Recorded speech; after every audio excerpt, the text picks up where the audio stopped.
I will now guide you through the next 2 sessions, featuring really great speakers, amazing speakers, on a very important topic. It's about female leadership, it's about gender equality and diversity. And we will start with a fireside chat on Move for Female Transformation. And here are the details. In the tourism industry, the majority of employees are women, but they are often underrepresented in leadership positions. Women's participation and leadership are crucial as they significantly contribute to success, especially during turbulent times with the transformation of companies and societies.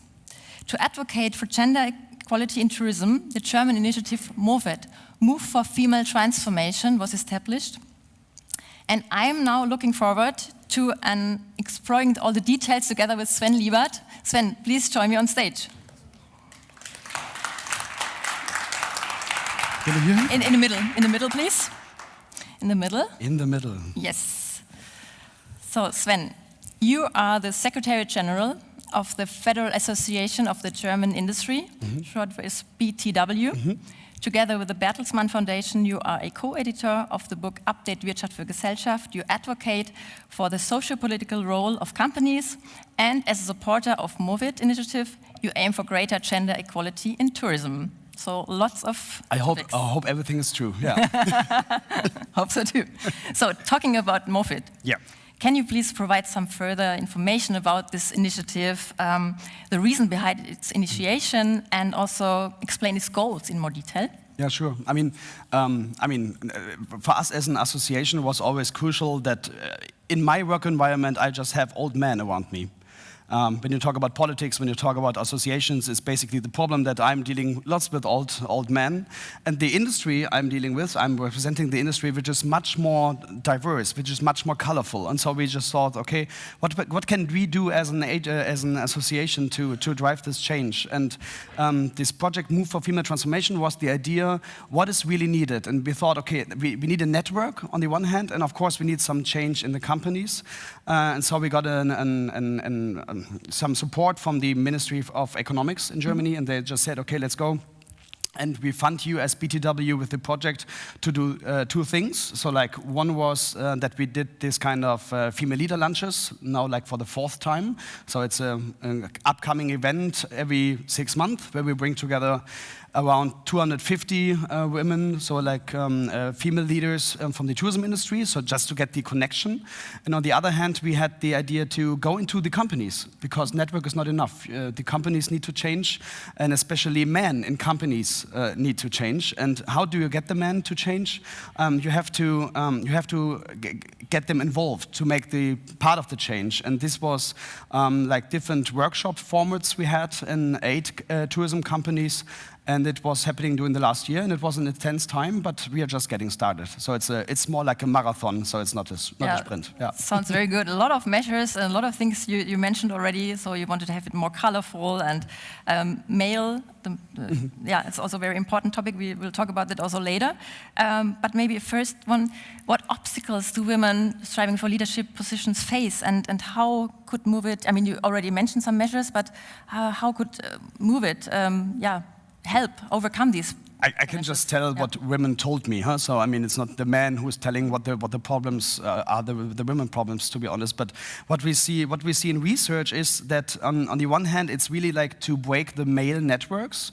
So in companies, you have strong male networks. I don't know, the typical Feierabendbier and all these kind of typical things you do. This is something which is really like a gatekeeper function. So men are good in networking even without a topic. So they can just talk without any content, and it works.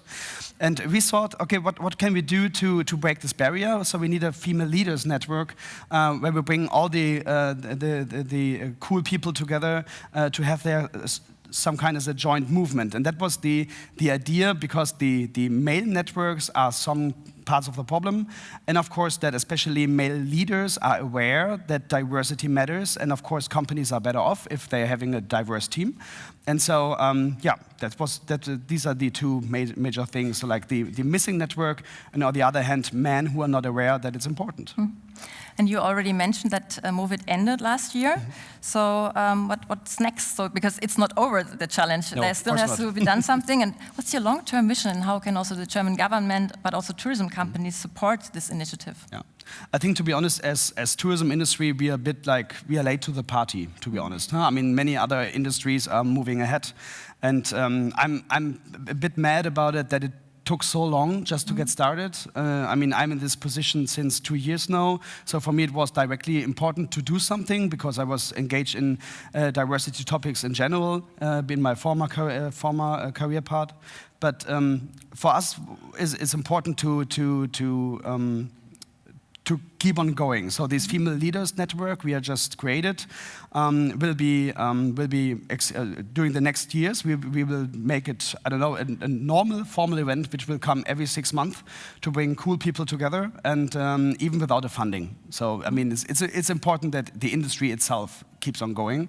So we are looking there for partners, and we got some nice partners from the industry which said, okay, the idea is so cool, we are funding this kind of events, this kind of lunch formats. So money in this case is not a problem. So this is something where we can keep on going. But the new German government, of course, would be nice if they would support us in this kind of track, because it's always nice if you have the government on your side when you walk, I don't know, this long distance, so to say. You already mentioned that tourism industry was late to the party, but you mentioned already the measures which have been done. So in your role also as Secretary General of the BTW, are you satisfied with the current progress regarding women's participation in tourism? Yeah, I mean, what I really see is that the industry is really colorful and really diverse. And when it comes to leadership, it's basically just men.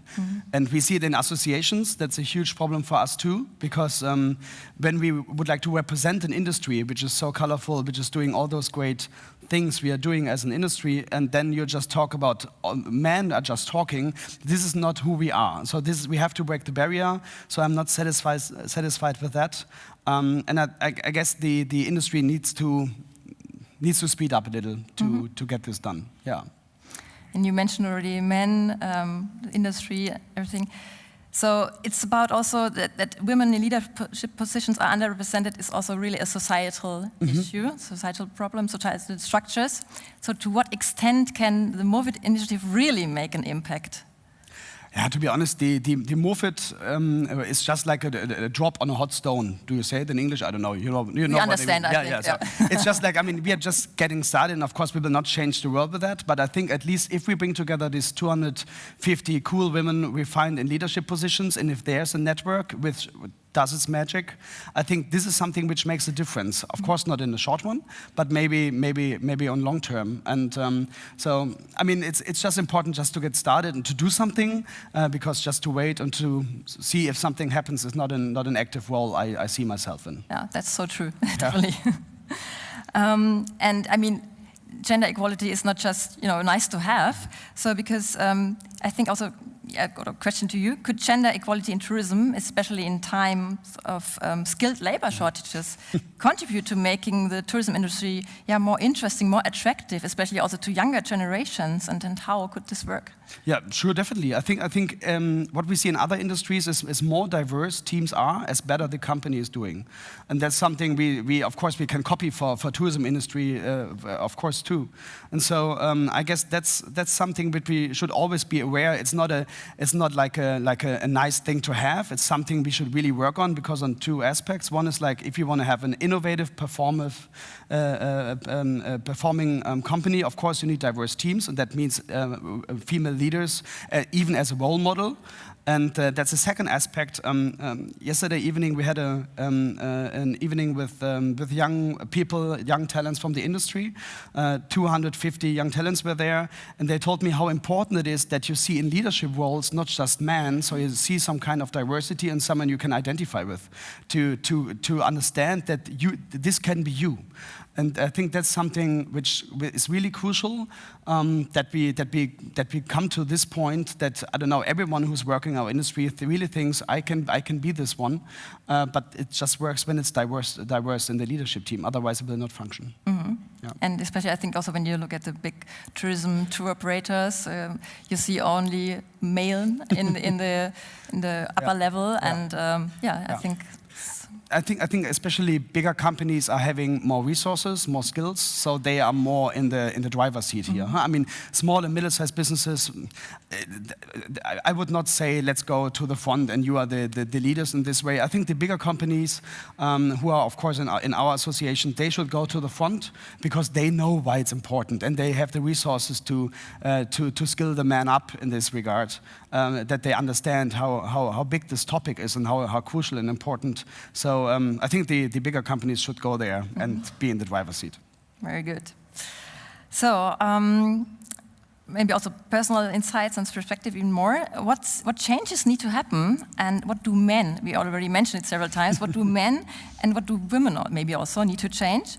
And what should men do to enable female leadership, and how could such a male leadership look like?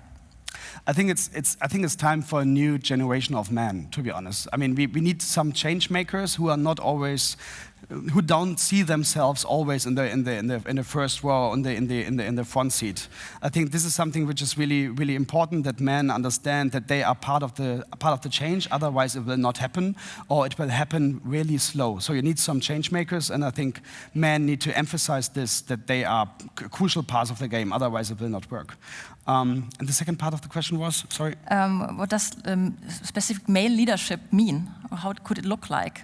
Yeah, I mean, especially that even, I don't know, male leaders are aware that this is a topic, and they are not, that they are open for the discussion and even open for thinking. What we realized, even in our industry and in our association, that if you talk with some men about the topic, it really needs some time that they really understand what is happening here and why it's important, or not, oh, let's come with the female leaders topic again. No, it's something which matters for the industry and for your performance, or for the idea who we are. And that's something which is important, that man understands that. And I really think that younger men, or the new generation of men, is more willing to do this and to understand how important it is. Yeah. And yeah, I think it's very important what you mentioned. Yeah. And you asked what can women do. I will not supervise what can women do. It's always, but what I realized is, so we are doing this tourism summit once a year. It's a huge conference here in Berlin, and I'm responsible for creating the stage and who is on stage. And if I call a man, if you would like to go on stage, he directly says yes, no matter what the topic is. So the men just need a stage, and doesn't matter what kind of topic, because they can talk to anything. And if I talk to female leaders, I say, hey, I would like to have you on stage. Yeah, sure, sounds interesting, but am I really the expert? Am I making good? What is my piece of the puzzle? And so I think that's the difference. So this is maybe, it's not an advice, but I would say trust yourself and be confident in your expertise and push it to the front, because otherwise no one else will do it for you, because men don't need a topic. Such a very important point you're mentioning, and the female leaders I will invite soon, they already were clapping and nodding, so yeah, it takes maybe an extra mile, but we are aware of that, and so we have to get used to that and take the extra mile, otherwise it won't work. But it's good, and as you mentioned, we need this new generation of male leaders, and it's great that you are such a great example for that, and that you and the BTW really supporting that. Maybe are there any examples during the MOVID workshops, maybe good examples of new male leadership generation, or what was really good examples, what was working very well? Are there anything? I was not part of all the workshops, but what I realized is, if you get a crowd of people together and they are willing to participate and they are engaged, then you break the ice, then it's fine. But you need to get to this point, and that was really some kind of hard. So the workshops were for free. So, and I had to, of course, I called all my companies who are in the association. Are you willing to participate? And I thought, if we create this kind of workshops and they are for free, and it's something which, of course, gets some benefits to the company, everyone is running through my doors and said, okay, I want to participate. The truth was, no one was like let's do it. So you need to push, and that's something which was a learning for me. Even if it's a free workshop, everyone knows why it's important. Sometimes you need to convince, especially men, that they need to, I don't know, to open the doors and to let the discussion in, and that was something I hadn't anticipated before. Yeah, but good that you still push and try to change the situation. Yeah. Any other workshops, maybe some ideas of new workshops which could be done, or for us it's now important to keep the pressure on the topic. Yes. That means for us as an association, I mean, associations are always like playgrounds for companies coming together, matchmaking, connecting. That's basically the idea, and of course political representation. So we would like to do this female lunches. That is something we keep on going, that we find great speakers, female leaders out of politics, female leaders out of the industry, to have this joint moment, and that's something we keep on going. Let's see with the workshops how we can do it this year, because as I said, the funding by the government is now officially over. So we need to find a way there how to push this one further. But I'm fine with if we create 3 lunches this year with 250 people, then I'm totally happy to at least do something. Yeah. And did you also maybe realize that, because sometimes you are not really aware that there is a problem how you manage things, and that you're not considered women as a man, for example, this unconscious bias, for example. I think that's the biggest problem. Yeah, and could you maybe realize during these workshops that some thought, oh my God, really? Yeah, that's an issue. Yeah, sure. I mean, if men are surrounded by men, why should they understand that there's a problem? Because in their idea, there is no problem, because everything is fine. Harald is there, Karl is there, everyone is nice. But this is basically the problem. I mean, so if you're just surrounded by your own environment without any kind of external influence, so to say, how should you realize that something is going wrong? And this kind of internal bias, I think we all have it in any kind of ways. And I think this is something to be aware that you have it, even if you think you don't have it. And that's something to realize, which took some of the workshops really a lot of time to realize, okay, how is my behavior? What is my unconscious bias? And am I aware that I'm acting like this? And do I want to behave like this? And this was maybe the crucial point, that they thought they are totally open, inclusive, and they are connecting. No, they're not. And that was something like showing their own picture in the mirror, so to say. And this was a crucial point during the workshops. Very good. So I think that your workshops, and definitely I'm sure that they already changed something, but there still needs to be done something. But you are, I think you will bring this even further. So I think. Yeah, it's a little bit of time showing, but I think we are almost done. Or we're done now with that. There will be a little bit of a break, just to bring our other female leaders on stage. But for the time being, thank you very much, Sven. It was really great having you. Thank you.